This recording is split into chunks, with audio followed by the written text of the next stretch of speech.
আসসালামু আলাইকুম। সবাইকে আজকে ক্লাসে স্বাগতম। আশা করি সবাই ভালো আছো। দেখো, আজকে তোমাদের যে বাংলাদেশ ও বিশ্ব পরিচয় যে দ্বিতীয় অধ্যায় আছে, সেই দ্বিতীয় অধ্যায়ের উপর আমরা একটা ক্লাস নিয়ে আসলাম। আজকে তোমাদেরকে দ্বিতীয় অধ্যায়ের সব ডাউট ক্লিয়ার করে দিব ইনশাল্লাহ। একেবারে ফুল ডাউট ক্লিয়ার, সব তোমাদের ক্লিয়ার করে দিব। সবগুলো পার্ট পড়াবো, গুরুত্বপূর্ণ টপিকগুলো আমি বলবো, অনুশীলনীও ইনশাল্লাহ সমাধান করে দিব। তো তোমরা কি করবে, তোমরা শুরু থেকে শেষ পর্যন্ত আমাদের সাথে থাকবো, বুঝছো? তো চলো আমরা শুরু করি। এটা তোমাদের থাম্বনেল দেখতে পাচ্ছ। আজকে আমরা এগুলো নিয়ে আলোচনা করব। তো দ্বিতীয় অধ্যায় সমাজ। তো চলো আমরা পাঠে চলে যাই। দেখো, দ্বিতীয় অধ্যায়ের যে রিডিং, ওইটা শুরু করার আগে আমি তোমাদেরকে বেসিক কয়েকটা কথা বলবো। দেখো, দ্বিতীয় অধ্যায়ের নাম হচ্ছে ঔপনিবেশিক যুগের প্রত্নতাত্ত্বিক ঐতিহ্য, বা এটা তোমরা ইংরেজিতে এভাবেও বুঝতে পারো, description of archaeological heritage of colonial age. ঠিক আছে? আর দেখো, ঔপনিবেশিকটা আসলে কি, এখন তোমরা সবাই বলতে পারো যে অন্যান্য শব্দগুলো তো আমি চিনছি অধ্যায় যে নাম, তুমি ঔপনিবেশিকেই চিনি না, তাহলে আমি কেমনে এই অধ্যায়টা বুঝবো? ভাই তো খালি রিডিংয়েই পড়ে যেতেছেন, তাহলে ঔপনিবেশিক কাটা বলবো? হ্যাঁ, এমনও তো প্রশ্ন আসে, ঠিক না? তো দেখো, ঔপনিবেশিক মানে হলো কোনো আধিপত্যশীল দেশ যখন অন্য দেশের উপর আধিপত্য প্রতিষ্ঠা করে এবং নিজস্ব স্বার্থ হাসিলের জন্য দখলকৃত দেশের জনগণকে শোষণ ও লুণ্ঠন করে, তখন সেই শাসন ব্যবস্থাকেই বলে ঔপনিবেশিক শাসন। তো আশা করি তোমরা ঔপনিবেশিক শাসন বুঝতে পারছো। আর ঔপনিবেশিক শাসনের যে সময়কালটা, ওইটাই হচ্ছে ঔপনিবেশিক যুগ। আর প্রত্নতাত্ত্বিক মানে তোমরা কি বুঝো? প্রত্ন মানে হচ্ছে পুরাতন, পুরাতন বিভিন্ন স্থাপত্য, শিল্পকর্ম, মূর্তি, ভাস্কর্য, এইগুলাই হচ্ছে প্রত্নতাত্ত্বিক ঐতিহ্য। তো অধ্যায়ের নামটা আমি একবারে ক্লিয়ার করে বললাম, তো তোমাদের বোঝার কথা। কোনো আধিপত্যশীল দেশ যখন অন্য কোনো দেশের উপর আধিপত্য প্রতিষ্ঠা করে এবং নিজস্ব যে স্বার্থ হাসিল, ওইটার জন্য যে দখলকৃত দেশের জনগণকে শোষণ করে, লুণ্ঠন করে, তাদের বিভিন্ন জিনিস ব্যবহার করে, ধরো তোমার বিভিন্ন বিভিন্ন জিনিস ব্যবহার করে, সামরিক শক্তি ব্যবহার করে, অর্থাৎ শোষণ ও লুণ্ঠন করে, সেই শাসন ব্যবস্থাকে ঔপনিবেশিক শাসন বলে। আর ওই শাসন ব্যবস্থা যত সময় ধরে চলে, ওইটাকেই ঔপনিবেশিক যুগ বলে। তো আশা করি তোমাদের অধ্যায় সম্পর্কে যে নামের যে ডাউট, ওটা ক্লিয়ার হয়ে গেছে। ঔপনিবেশিক যুগ কি? আচ্ছা, এখন আমরা রিডিং শুরু করি। বাংলাদেশে প্রায় 200 বছরের ইংরেজ শাসনামলই ঔপনিবেশিক যুগ হিসাবে পরিচিত। দেখো, কোন কোন সময় থেকে? 1757 থেকে 1947 সাল পর্যন্ত। 1757 থেকে 1947 সাল পর্যন্ত যে সময়কাল, এটাই হচ্ছে ঔপনিবেশিক যুগ। আচ্ছা, তো আমরা এরপর দেখি, ইংরেজ আমলে বাংলাদেশে অনেক জমিদার বাড়ি, বণিকদের আবাসিক ভবন, অফিস আদালত ভবন, রেল স্টেশন ও শিক্ষা প্রতিষ্ঠান এবং অন্যান্য স্থাপত্য তৈরি করা হয়েছিল। প্রত্ন প্রত্ন শব্দের অর্থ হলো পুরাতন। প্রত্ন সম্পদ বলতে পুরনো স্থাপত্য ও শিল্পকর্ম, মূর্তি বা ভাস্কর্য, অলঙ্কার, প্রাচীন আমলের মুদ্রা ইত্যাদিকে বোঝায়।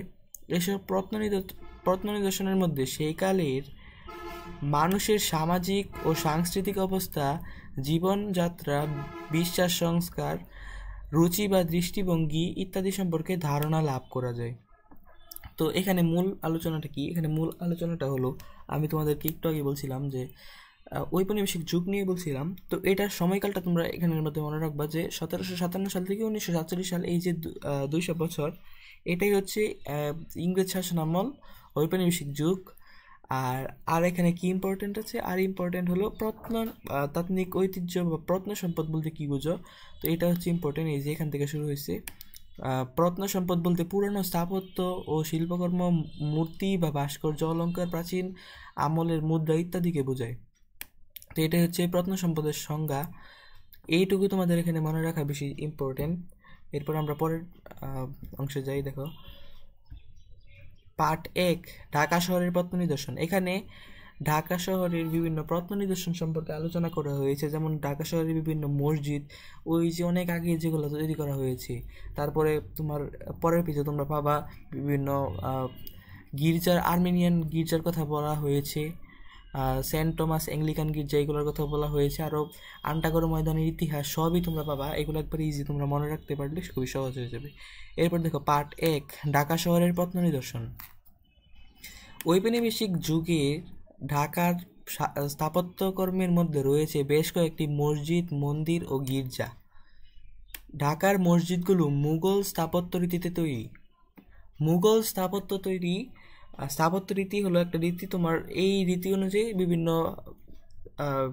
মসজিদ ঢাকার মধ্যে নির্মাণ করা হয়েছে। এটা তোমরা মনে রাখবে যে কোন স্থাপত্য রীতিতে, মুঘল স্থাপত্য রীতিতে, তবে এর সঙ্গে কিছুটা ইউরোপীয় রীতিও যোগ হয়েছে। মুঘল স্থাপত্য রীতি সাথে কিছুটা ইউরোপীয় যে স্থাপত্য রীতি ওইটা মিলিয়েই ঢাকার মসজিদগুলো নির্মাণ করা হয়েছিল। 19 শতকে তৈরি ঢাকার উল্লেখযোগ্য মসজিদগুলোর মধ্যে রয়েছে লালবাগ হরনাথ ঘোষ রোড মসজিদ, লালবাগ শাহী মসজিদ, সূত্রাপুরের কলুটোলা জামে মসজিদ, বেচারাম দেউরি মসজিদ, কায়েতটুলি মসজিদ, সূত্রাপুরের সীতারা বেগম মসজিদ। এইগুলোর নির্মাণ কলা ও বিচিত্র কারুকাজ চিত্তাকর্ষক। নারিন্দার চিনিটিকরি মসজিদ ও স্থাপত্য শিল্পের চমৎকার নিদর্শন। ভূমিকম্পে ক্ষতিগ্রস্ত সিরাদের ইমামপাড়া ও হুসেনি দালান ইংরেজ আমলে নতুন করে নির্মিত। এখানে দেখো মূল আলোচনাটা আমি তোমাদেরকে শুরুতেই বলছি, আবার বলে দেখো, এখানে কিছু মসজিদের নাম দেওয়া আছে। এই মসজিদের নামগুলো তোমরা কী করবা, মুখস্থ করবা, যে ঢাকার মধ্যে কোনগুলো মসজিদ ছিল। লালবাগ মসজিদ, লক্ষ্মীপেতা শাহী মসজিদ, সূত্রাপুরের কলুটোলা জামে মসজিদ, বেচারাম দেউরি মসজিদ, কায়েততুলি মসজিদ, সূত্রাপুরের সীতারা বেগম মসজিদ। এগুলো তোমরা বারবার কন্টিনিউয়াসলি পড়তেই থাকবা, তো তাহলে দেখবা তোমাদের মুখস্থ হয়ে যাবে। আর একটা জিনিস দেখো, ভূমিকম্পে ক্ষতিগ্রস্ত হয়েছিল সিরাদের ইমামবাড়া এবং হুসেনি দালান, পরে এগুলো আবার নির্মাণ করা হয়েছিল। কোন আমলে নির্মাণ করা হয়েছিল? ইংরেজ আমলে। এরপর দেখো, ঢাকা শহরের বিখ্যাত ঢাকেশ্বরী মন্দির ও রমনা কালী মন্দির ঔপনিবেশিক যুগে এটাকে তৈরি করা হয়। This is the important line. এই দেখো, ঢাকা শহরের বিখ্যাত ঢাকেশ্বরী মন্দির ও রমনা কালী মন্দির ঔপনিবেশিক যুগের আগে তৈরি করা হয়। এইটা কিন্তু প্রায় প্রশ্ন আসে যে ঔপনিবেশিক যুগের আগে কোন কোন মন্দির ঢাকায় তৈরি করা হয়েছিল, তখন তোমরা এই দুটার নাম লিখবা। এরপর দেখো, রমনা কালী মন্দিরটি অবশ্য ঔপনিবেশিক আমলে আবার নতুন করে নির্মিত হয়েছিল। কোন মন্দির? রমনা কালী মন্দির। আচ্ছা, এরপরে দেখো, 18-19 শতকে ঢাকা শহরে তৈরি হয় বেশ কয়েকটি গির্জা। এর মধ্যে সবচেয়ে পুরনো হলো আর্মেনিয়ান গির্জা। এটি তৈরি হয় আর্মানিটোলায় 1781 সালে। 19 শতকে ঢাকায় নির্মিত হয় সেন্ট টমাস অ্যাংলিকান গির্জা ও হলি ক্রস গির্জা। এই দেখো, আমি তোমাদেরকে বলছিলাম না যে এইগুলোর আলোচনা আসবে। এইগুলো কোন সময়? আর্মানিটোলায় 1781 সালে কোন গির্জা নির্মিত হয়েছিল? এটার উত্তর হবে আর্মেনিয়ান গির্জা। আর 19 শতকে ঢাকায় নির্মিত হয়েছিল সেন্ট টমাস অ্যাংলিকান ও হলি ক্রস গির্জা। এছাড়াও ঢাকার পুরনো স্থাপত্যকর্মের মধ্যে রয়েছে সদরঘাট এলাকায় জগন্নাথ বিশ্ববিদ্যালয়ের পাশে অবস্থিত বাহাদুর শাহ পার্ক। সদরঘাট এলাকায় জগন্নাথ বিশ্ববিদ্যালয়ের পাশে বাহাদুর শাহ পার্ক। 19 শতকের মাঝামাঝি ঢাকার নবাব আব্দুল গনি এই পার্ক তৈরি করে ব্রিটেনের রানী ভিক্টোরিয়ার নামে এর নাম দেন ভিক্টোরিয়া পার্ক। আমি এখানে মূল আলোচনাটা করি, তারপরে রিডিংটা যাব। তোমরা যদি মূল বিষয়টা না বুঝো তাহলে রিডিং বুঝে কোনো লাভ নাই। দেখো, এর নাম কি ছিল, কোথায় অবস্থিত? জাহাঙ্গীরনগর বিশ্ববিদ্যালয়ের পাশে সদরঘাট এলাকায় বাহাদুর শাহ পার্ক অবস্থিত। এটার ইতিহাসটা আমরা জানবো। 19 শতকের মাঝামাঝি ঢাকার যে নবাব ছিলেন আব্দুল গনি, তিনি এই পার্কের নামকরণ করেছিলেন ব্রিটেনের রানীর ভিক্টোরিয়ার নাম অনুসারে ভিক্টোরিয়া পার্ক নাম করেছিলেন ঢাকার নবাব আব্দুল গনি। তার আগে এই জায়গাটির নাম ছিল আন্টাগড় ময়দান। তারপর দেখো, আন্টাগড় ময়দানের যে সাথে কিন্তু একটা ঐতিহাসিক ঘটনা জড়িয়ে আছে। 1857 সালের যে ভারতীয় স্বাধীনতা যুদ্ধের ইতিহাস, বা এটা ইংরেজি কি বলে, এটাকে সিপাহী বিদ্রোহ বলে ইংরেজরা। কি হয়েছিল, ভারতের যে সৈন্য রয়েছিল তাদের সাথে ইংরেজদের একটা যুদ্ধ হয়। তারপর শেষ পর্যায়ে যুদ্ধে ভারতীয়রা হেরে যায়, মানে ভারতীয় সৈন্যরা হেরে যায়। ইংরেজরা সেই যুদ্ধের মধ্যে জয়ী হওয়ায় তাদেরকে ওই ময়দানের মধ্যে, অর্থাৎ ওই যে ভিক্টোরিয়া পার্ক নামকরণ করা হয়েছিল, ওই জায়গার মধ্যে কি করে উল্টা করে ঝুলিয়ে ফাঁসি দেওয়া হয়, এই জন্য তাদেরকে মানে ওই জায়গাটার নাম দেওয়া হয়েছিল আন্টাগর ময়দান। তো আসলে আশা করি তোমরা বুঝতে পেরেছো আন্টাগর ময়দানের ইতিহাস। তো এই ছিল আন্টাগর ময়দানের ইতিহাস। তো এরপর আমরা আবার রিডিংটা পড়ি। দেখো, তার আগে এই জায়গাটির নাম ছিল আন্টাগর ময়দান। আন্টাগর ময়দানের নামের সঙ্গে জড়িয়ে আছে 1857 সালের প্রথম ভারতীয় স্বাধীনতা যুদ্ধের ইতিহাস।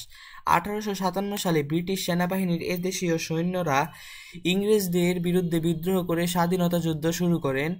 ইংরেজরা একে বলে সিপাহী বিদ্রোহ। যুদ্ধে ভারতীয় সৈন্যরা জিততে পারেননি। বিদ্রোহী সৈন্যদের যারা ঢাকায় ইংরেজদের হাতে বন্দী হন, তাদের ইংরেজরা এই আন্টাগর ময়দানে গাছের সঙ্গে ঝুলিয়ে ফাঁসি দেয়। এই ঘটনার ঠিক 100 বছর পর 1957 সালে স্বাধীনতার জন্য জীবনদানকারী সৈনিকদের স্মৃতিতে এখানে একটি স্মৃতিস্তম্ভ নির্মিত হয়েছে। ভারতবর্ষের শেষ মুঘল সম্রাট বাহাদুর শাহ জাফরের নামে এই পার্কটির নাম করা হয় বাহাদুর শাহ পার্ক। তো আশা করি তোমরা বুঝে গেছো, ইতিহাসটা খুবই মর্মান্তিকও বলতে পারো, তাছাড়া একটি ঐতিহাসিক জায়গা বলতে পারো। এর যে ঘটনাটা হয়েছে ওইটার 100 বছর পরে 1957 সালে স্বাধীনতার জন্য যে জীবন দিয়েছে সৈন্যরা, তাদেরকে তো ফাঁসি দেওয়া হয়েছিল এই জায়গার মধ্যে। তারা যে এত কষ্ট করছে, জীবন দিছে, এই জন্য 1957 সালে জীবনদের যে জীবনদানকারী সৈনিকদের স্মৃতিতে সেখানে একটা ভাস্কর্যের মতো বা একটা স্মৃতিস্তম্ভের মতো নির্মাণ করা হয়েছিল, যেটা এখনো আছে। তোমরা যদি কেউ চাও তাহলে ওই দিক দিয়ে ঘুরে দেখে আসতে পারো। আচ্ছা, এরপরে দেখো, ঢাকার প্রাচীন স্থাপত্য কীর্তির আরেকটি বিখ্যাত নিদর্শন বুড়িগঙ্গা নদীর তীরে ঢাকার নবাবদের তৈরি প্রাসাদ আহসান মঞ্জিল। আহসান মঞ্জিল হয়তো তোমরা অনেকেই গেছো, কিন্তু এর ইতিহাসটা হয়তো তোমরা জানো না। তো আজকে হয়তো ক্লিয়ার হয়ে যাবে।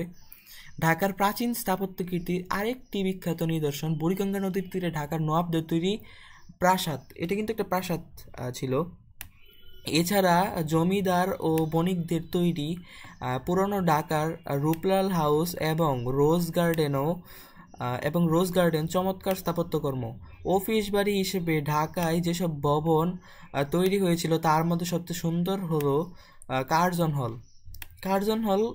এটা কিন্তু ঢাকা বিশ্ববিদ্যালয়ের একটা অংশ, বিজ্ঞান অনুষদের। তো এটা আগে অফিস বাড়ি হিসেবে ঢাকায় ব্যবহার হতো, কিন্তু এখন ইংরেজ আমলে তৈরি যে ভবনটি তৈরি হয়েছিল এটা এখন ঢাকা বিশ্ববিদ্যালয়ের বিজ্ঞান অনুষদের অংশ। পুরনো হাইকোর্ট ভবনটিও ইংরেজ আমলে তৈরি। হাইকোর্ট যে পুরনো ভবনটা ওইটাও ইংরেজ আমলে তৈরি হয়েছে। ঢাকা বিশ্ববিদ্যালয়ের ছাত্র শিক্ষক কেন্দ্রের চত্বরে অবস্থিত সমাধি সৌধটি 1915 সালে নির্মিত। ঢাকা বিশ্ববিদ্যালয়ের ছাত্র শিক্ষক কেন্দ্রের চত্বরে একটা গ্রিক সমাধিসৌধ রয়েছে, তোমরা হয়তো অনেকে দেখেছ। ওইটা 1915 সালে নির্মিত হয়েছিল। বর্গাকার ও সমতল ছাদযুক্ত এ স্থাপত্যে প্রাচীন গ্রিসের ডোরিক রীতি অনুসৃত হয়েছে। এই লাইনটা অনেক ইম্পর্টেন্ট, প্রায়ই প্রশ্ন আসে। কোন স্থাপত্য রীতিতে ওই যে ঢাকা বিশ্ববিদ্যালয়ের যে ছাত্র শিক্ষা কেন্দ্রের চত্বরে অবস্থিত গ্রিক সৌধটি তৈরি করা হয়েছে, তখন এটা মানে কোন রীতি অনুসৃত হয়েছে সেখানে, তখন এটার উত্তর হবে ডোরিক রীতি। এটা প্রশ্ন প্রায়ই আসে। এরপর আমরা দেখব পার্ট 2। তো পার্ট 1-এ মূলত ওই যে ঐতিহাসিক যে বিভিন্ন ঢাকার মধ্যে ঐতিহাসিক কিছু স্থাপত্যকর্ম নিয়ে আলোচনা করা হয়েছে। এখন আমরা ঢাকার বাইরের প্রত্ন নিদর্শন দেখব। আগে আমরা দেখেছি ঢাকার ভিতরের প্রত্ন নিদর্শন, এখন দেখব ঢাকার বাইরের প্রত্ন নিদর্শন, যেটা পার্ট 2-এ আলোচনা করা হয়েছে।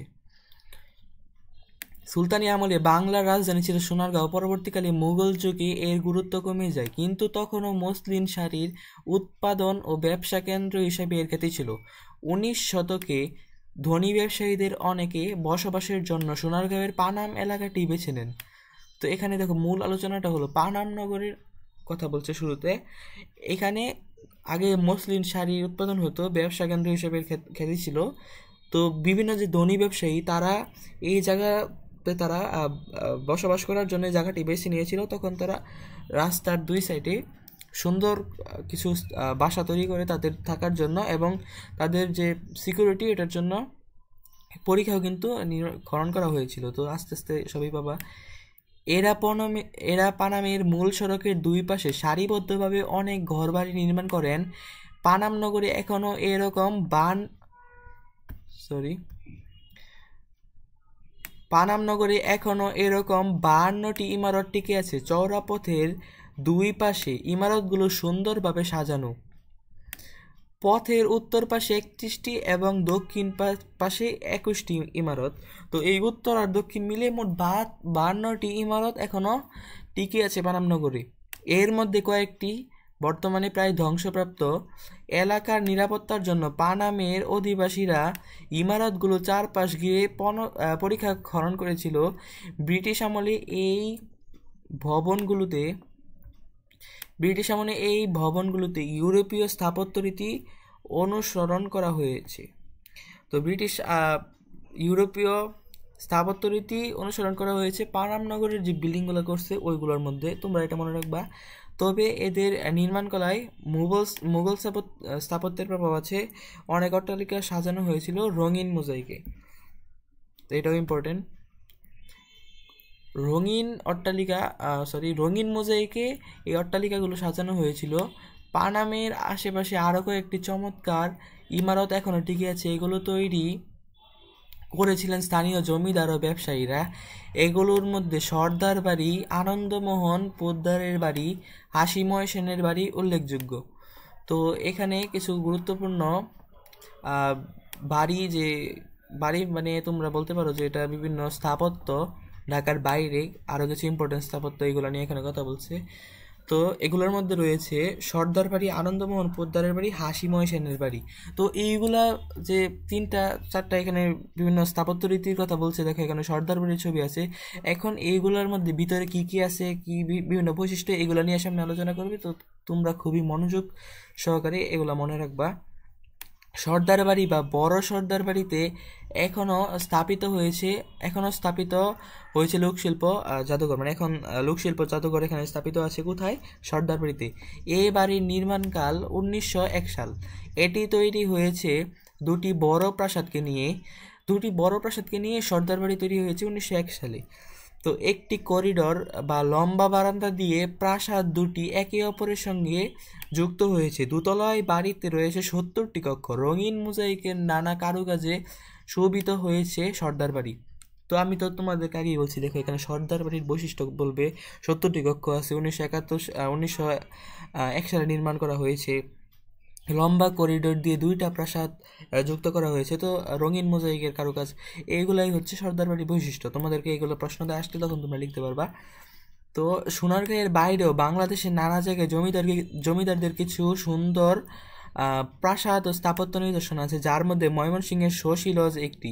মুক্তাগাছার জমিদাররা এটি তৈরি করেছিলেন। মানিকগঞ্জের সাটুরিয়ায় বালিয়াটির জমিদার বাড়িও সেরকম আরেকটি চমৎকার স্থাপত্যের নিদর্শন। তারপর দেখো রংপুরের তাজহাট জমিদার বাড়িও বেশ বিখ্যাত। নাটোরের দীঘাপতিয়ার জমিদারের প্রাসাদও তার চমৎকার স্থাপত্যকর্মের জন্য সকলের দৃষ্টি আকর্ষণ করে। এটি এখন উত্তরা গণভবন নামে পরিচিত। তাজহাট ও নাটোরের দুটি প্রাসাদই বর্তমানে স্থাপত্য কীর্তির নিদর্শন হিসেবে সংরক্ষণ করা হয়েছে। ফেনী জেলার ছাগলনাইয়ার শমশেরগাজী সুড়ঙ্গ দেশের তালিকাভুক্ত প্রত্নতাত্ত্বিক নিদর্শন।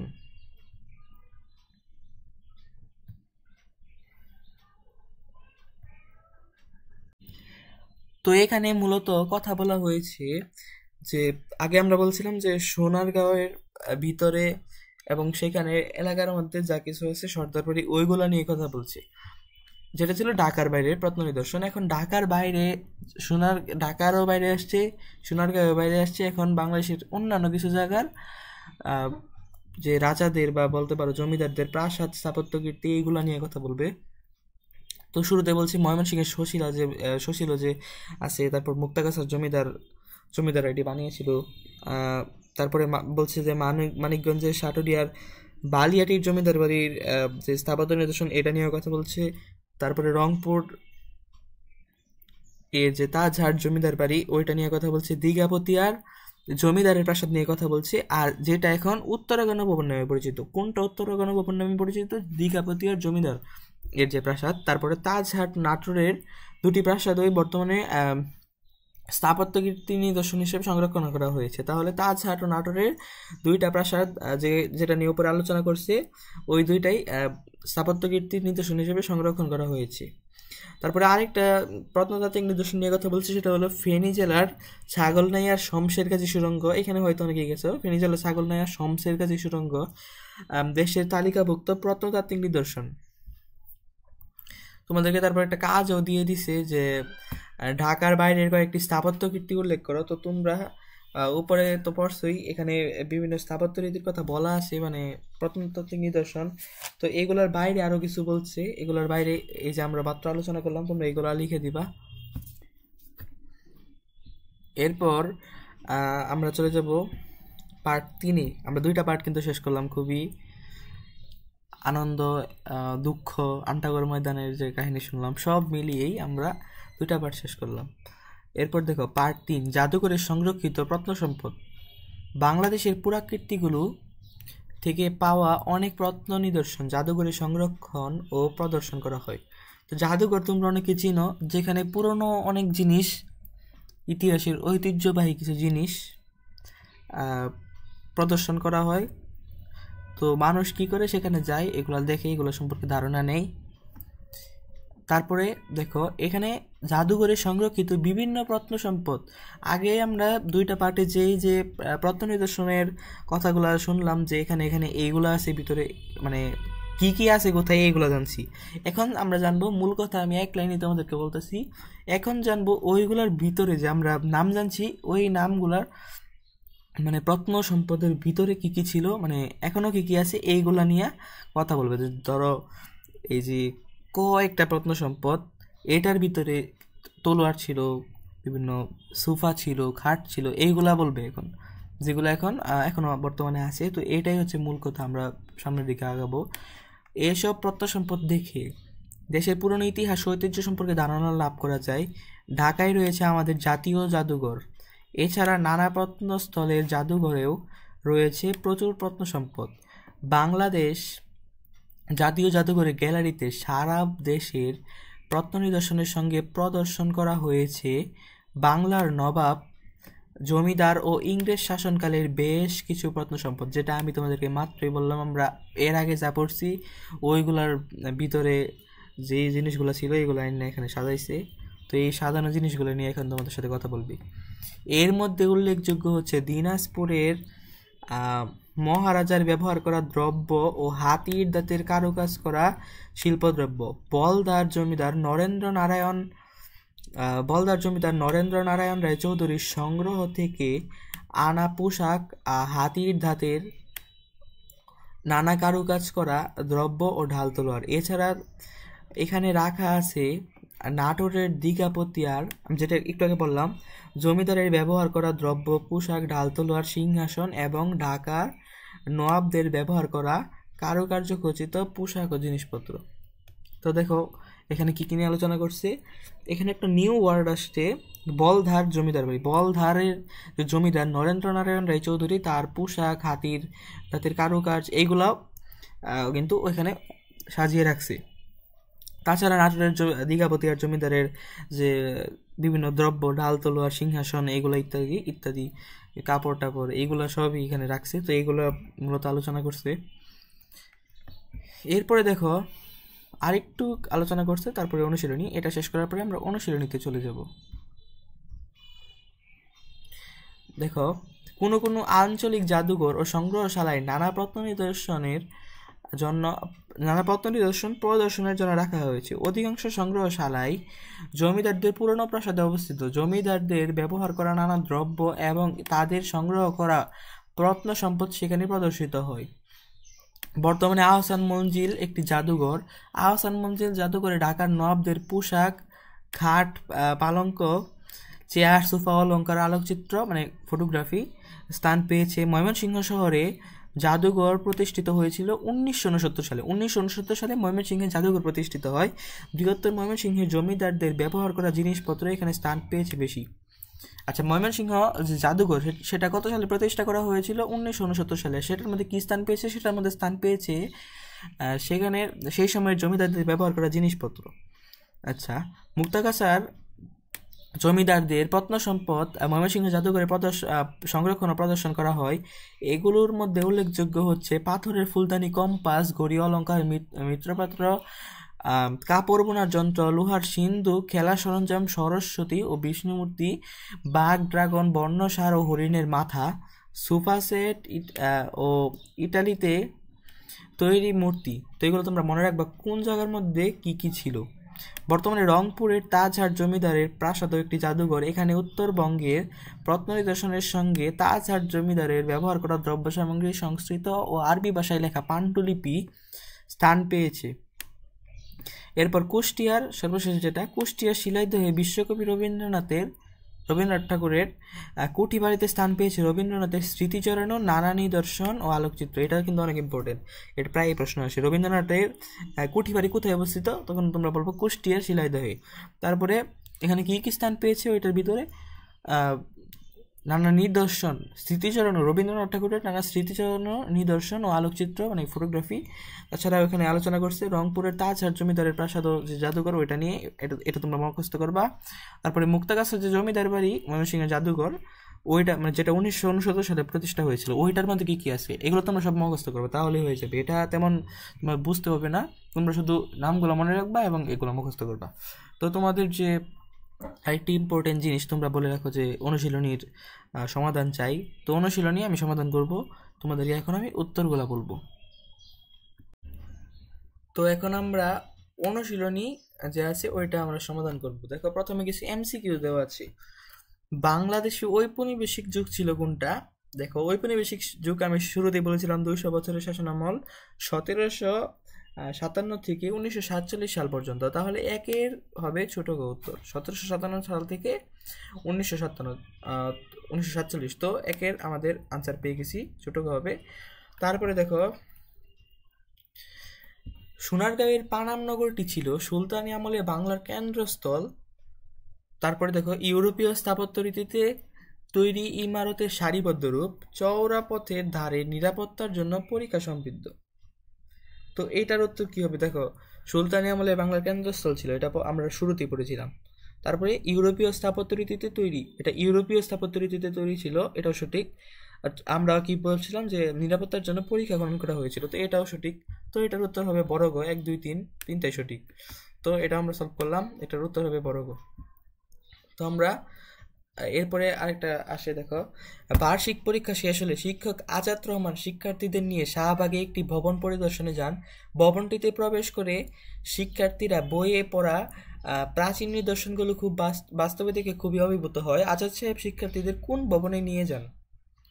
আচ্ছা, তো দেখো তিনি কি বাংলা একাডেমিতে নিয়ে গেছেন? না, ওইখানে তো, এটা তো জাদুঘর না। জাতীয় গ্রন্থাগারে নিয়ে গেছেন? ওইখানেও নেন নেই। শিল্পকলা একাডেমিতে নিয়ে গেছেন? ওইখানেও নেন নেই, কারণ তারা প্রাচীন নিদর্শন দেখছে। ওইখানে তো প্রাচীন নিদর্শন নাই। কোথায় আছে তাহলে? বাংলাদেশ জাতীয় জাদুঘরে, কারণ আমরা মাত্রই বললাম যে ওইখানে অনেক জিনিস আছে। আর যেটা আরেকটা জিনিস তোমার মনে রাখো, বাংলাদেশের যে জাতীয় জাদুঘর এটা কিন্তু শাহবাগে অবস্থিত। তো এখানে কিন্তু অনেক ঐতিহ্যবাহী জিনিস আছে। তো এটার উত্তর অবশ্যই বড় গ হবে, কারণ ওইগুলোর মধ্যে এগুলোর মধ্যে যাওয়ার কোনো প্রশ্নই আসে না, কারণ এগুলোর মধ্যে কি গিয়ে তারা প্রাচীন নিদর্শন দেখতে পারবে নাকি? তো 3-এর উত্তর হবে বড় গ। এরপর দেখো আজাদ সাহেবের শিক্ষার্থীদেরকে এই ধরনের ভবন পরিদর্শনে নেওয়ার কারণ হলো, দেখো এখানে 3টা অপশন আছে, এটা একাধিক উত্তর হবে। তো একাধিক উত্তর হওয়ার সম্ভাবনা আছে, কারণ দেখো জমিদারদের নিত্য ব্যবহার্য দ্রব্যাদি প্রদর্শন মানে। এরপর দেখো ইতিহাসের চরিত্রগুলোর সাথে পরিচিত করানো, বিভিন্ন আমলের ঐতিহ্যকে পরবর্তী প্রজন্মের কাছে পৌঁছানো। এটা কিন্তু 3টাই সঠিক হবে, কারণ জমিদারদের যে নিত্য ব্যবহার্য দ্রব্যাদি সেগুলো কিন্তু প্রদর্শন করেছে। তারপরে ইতিহাসের চরিত্রগুলো সাথে পরিচয় করিয়ে দিয়েছে তার শিক্ষার্থীদের সাথে, আর বিভিন্ন আমলের ঐতিহ্যকে পরবর্তী প্রজন্মের কাছে পৌঁছে দেওয়ার জন্য কাজ করছে। সেই যে শিক্ষার্থীদেরকে নিয়ে গেছে, এগুলো পরবর্তী প্রজন্মের কাছে যেন এটা বিস্তার করতে পারে যে এগুলো ছিল, আমরা দেখছি বিভিন্ন জমিদারদের বিভিন্ন ব্যবহার্য জিনিস। তো এটার উত্তর হবে বড় গ। তার মানে 1 2 3 3টাই সঠিক, তাহলে 4-এর উত্তর হবে বড় গ।